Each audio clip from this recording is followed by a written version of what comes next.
Bonjour à toutes et à tous. Cette semaine, c'est déjà venu le temps du quatrième défi depuis le retour à l'école. Cette semaine, j'ai choisi de travailler le tennis, donc le sport du tennis. C'est un sport qui est dorénavant devenu accepté. Ça veut dire qu'on a considéré que c'était assez sécuritaire pour le pratiquer durant l'été. Donc, tu vas avoir l'opportunité peut-être de l'essayer à la maison.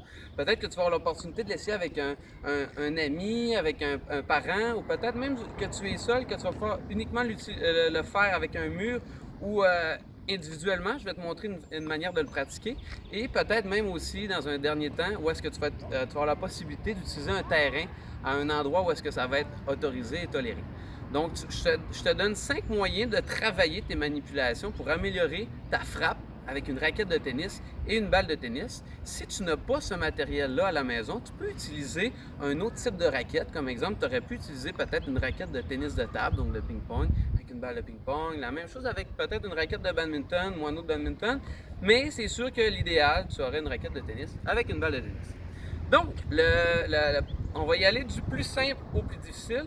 Donc, le niveau 1, ce que je vais te demander, c'est sur place. C'est une manière de travailler individuellement. Si tu es à un niveau débutant, tu ne vas jamais réellement jouer au tennis, tu vas simplement devoir tenir ta raquette et frapper avec l'intérieur de ta raquette le plus souvent possible ta balle et en essayant de te déplacer le moins possible. C'est-à-dire que tu vas essayer de rester sur place, garder le contrôle de ta balle sans avoir à te promener comme ça parce que tu perds le contrôle. Fait que je te démontre. Fait que le niveau 1, si tu es un débutant, tu fais simplement frapper comme ça la balle vers le haut avec la raquette ouverte vers le ciel. Et comme ça, tu vas essayer de faire le plus de coups possible.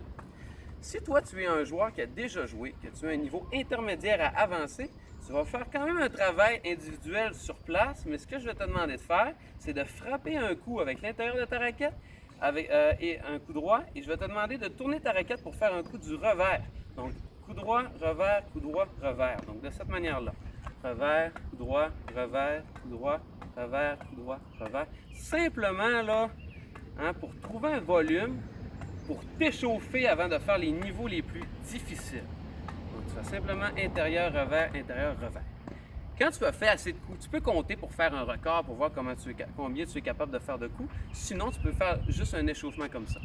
Le deuxième que je vais te demander de faire, tu vas devoir faire un déplacement de face. Ça veut dire que si tu commences en tennis, je fais encore un exemple pour les débutants, je vais te demander simplement de, encore une fois, frapper avec l'intérieur de ta raquette et de marcher droit devant toi. Donc, si à la maison, tu es capable de te trouver 4 petits objets pour te faire des repères, moi, tu vas voir qu'il y a déjà un carré où est-ce que je suis. Fait que c'est facile pour moi de me servir des lignes du carré, mais peut-être que toi, à la maison ou à l'endroit où est-ce que tu vas jouer, tu n'auras pas ça. Fait que tu peux peut-être utiliser des roches, peut-être mettre ta casquette, une chaussure ou peu importe, pour être capable de te déplacer et de bien voir les objets. Donc, on s'imagine que j'ai mis un objet ici et un objet ici, donc je vais me servir de la ligne qui est ici. Donc, niveau 2, moi, je suis débutant, je vais de face. Je pars au bout de la ligne et puis je vais avancer comme ça simplement. Je garde mon focus, mes yeux sur ma balle. Quand je suis rendu au bout de la ligne, donc toi tu aurais un objet devant toi. Donc là tu te retournes de l'autre côté et tu repars de l'autre côté. On est rendu ici, je me retourne et je repars. Si tu as beaucoup de difficultés quand tu es rendu au bout jusqu'à l'objet, tu peux attraper ta balle, te retourner et recommencer. Si tu es quand même pas pire, tu peux essayer de te retourner en gardant la balle comme ça. Si tu es un niveau intermédiaire ou avancé, voici ce que tu vas devoir faire au niveau 2.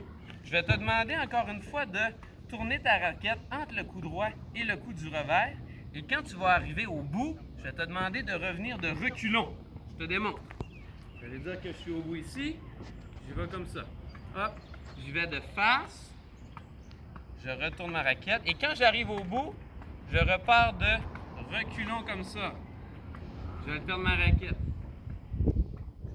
Je te mets au défi de le faire le plus de fois que tu peux.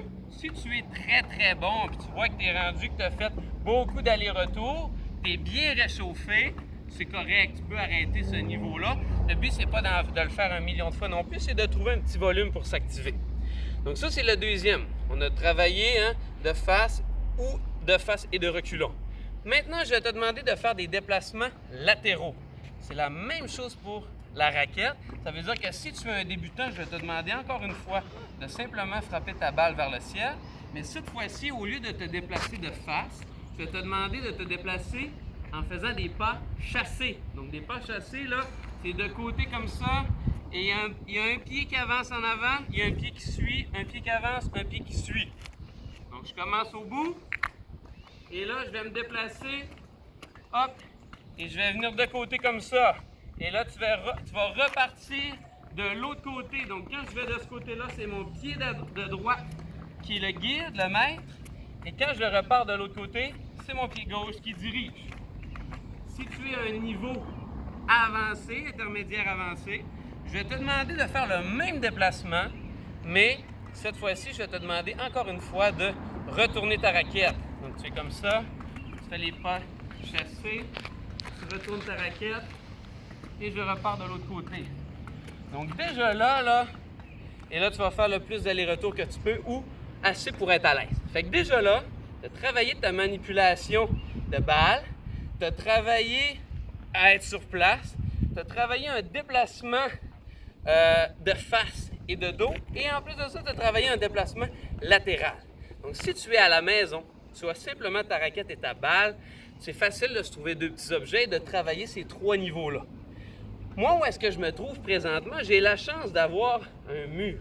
Si tu as un mur où est-ce que tu es capable de travailler sans frapper la balle dans une vitre, où est-ce que c'est risqué de perdre ta balle ou de briser quelque chose. Moi, je suis chanceux, hein? J'ai un bel espace, puis je suis capable d'utiliser ce mur-là. Tu le fais uniquement comme si tu es comme moi et que tu as un bel espace pour le faire, sinon tu t'en tiens au niveau 1 à 3. Donc, niveau 4, ce que je vais te demander de faire, c'est de frapper ta balle de la manière que tu veux sur le mur, qu'elle rebondisse par terre une seule fois, donc comme au vrai tennis, et tu vas devoir la refrapper encore. Donc, frappe, mur, rebond, frappe, mur, rebond, frappe, mur, rebond. Et je vais te demander de compter le nombre de coups que tu es capable de faire. Donc, je te donne l'exemple. Frappe, mur, rebond. Frappe, mur, rebond. Frappe, mur, rebond. Tu peux voir, moi, je suis droitier. Mon corps, je ne suis pas totalement face au mur. Je suis de côté comme ça. Mon pied droit, ma main droite, avec ma raquette, elles sont derrière moi. Et puis, je me mets toujours de côté à la balle pour la frapper. C'est plus facile, c'est un truc. Ça veut dire que si tu veux frapper de côté, par-dessous l'épaule, c'est plus facile comme ça. Donc, frappe, mur, rebond. Frappe, mur, rebond. Frappe, mur, rebond. Et quand je me déplace, c'est le même déplacement que tu veux pratiquer. Ça veut dire que des fois, tu es latéral comme ça. J'aurais pu rater mon coup, que je me serais avancé un déplacement droit. J'aurais frappé plus fort, j'aurais reculé comme ça. Donc, c'est les mêmes déplacements que ce que tu viens de pratiquer. Tu fais le plus que tu peux, ça, c'est le niveau 4. Si même tu dis, ah, M. Maxime, c'est facile un coup droit comme ça, je serais rendu à travailler quelque chose d'autre, tu peux pratiquer à frapper du revers.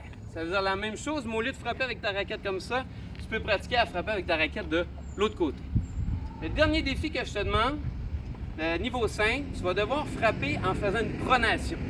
Une pronation, c'est quoi? Ça veut dire que tu vas devoir casser ton poignet comme ça, comme quand tu vas faire une attaque. C'est un niveau, encore une fois, qui n'est pas facile. Ça veut dire que c'est des joueurs un petit peu plus expérimentés qui vont être capables de le faire. C'est comme si tu faisais une attaque ou un service. Fait que cette fois-là, encore une fois, tu as besoin du mur. Tu vas frapper ta balle en une frappe par-dessus l'épaule. Donc, tantôt, on était par-dessous l'épaule. Maintenant, on est par-dessus. Tu vas la frapper au sol, rebond sur le mur, et là, tu vas la refrapper. Donc, c'est frappe, rebond au sol, mur, frappe, rebond au sol, mur, frappe, rebond au sol, mur. Et là, si tu veux être capable d'atteindre le sol avant que ça touche le mur, ça va être important que tu fasses une pronation, donc que tu casses ton poignet comme il faut. Tu vas voir, comme on avait vu au lancer baseball, au lancer qu'on avait travaillé il y a 2 semaines, c'est important, moi je suis droitier, c'est toujours mon pied gauche qui est à l'avant pour me donner de la force. Lance ma balle, sol, mur, sol, mur, sol, mur, sol, mur, sol. Puis je peux me reculer aussi. Si je frappe un petit peu moins fort, je me rapproche. Oh, là j'ai raté. Puis là, regarde, je peux me reculer aussi pour pouvoir frapper plus fort. Et là, je pourrais dire, oh, je frappe un petit peu moins fort. Oh, j'ai réussi à rattraper ma balle. Donc, frappe par-dessus la tête, sol, mur, frappe, sol, mur. etc. Bien sûr, j'aurais pu dire aussi, hop, j'ai un frère, j'ai une soeur, j'ai un cousin, j'ai une cousine qui vit avec moi, qui est dans le même espace. Puis là, on n'a pas de terrain, mais on peut essayer les défis à deux. Puis même dire après qu'on ait réussi les défis, on peut se mettre face à face. Puis hop, il y en a un qui frappe la balle. On fait rebondir la balle une fois et l'autre la frappe. Fait qu'on peut voir, gars, tu peux tourner la caméra. Il y en a qui sont en train de pratiquer comme ça. Donc, ils sont là, ils vont faire une frappe, la balle va rebondir au centre. Ils n'ont pas besoin d'avoir de filet, ils sont capables de pratiquer quand même. Si tu as la chance de travailler avec un filet, aujourd'hui, je ne t'apprendrai pas tous les règlements du tennis. Peut-être que tu as un parent qui peut te l'expliquer. Peut-être que si tu es intéressé, tu peux m'écrire un message pour que je t'envoie une autre vidéo personnelle à toi pour que tu sois capable de pratiquer le sport du tennis avec les vrais règlements. Sinon, je te souhaite bonne chance dans les 5 niveaux que je t'ai démontrés. J'espère que tu vas profiter du beau temps pour être actif. Si tu t'adonnes à un autre sport que le tennis pour cette semaine, puis que tu dis « Ah, Monsieur Maxime, j'avais pas de raquette, mais moi, par exemple, je fais tel sport à tous les jours, puis j'aurais aimé ça vous envoyer une vidéo, une photo de moi en train de le faire. » Libre à toi, je vais être content de savoir que tu es actif. Sinon, je te dis à bientôt.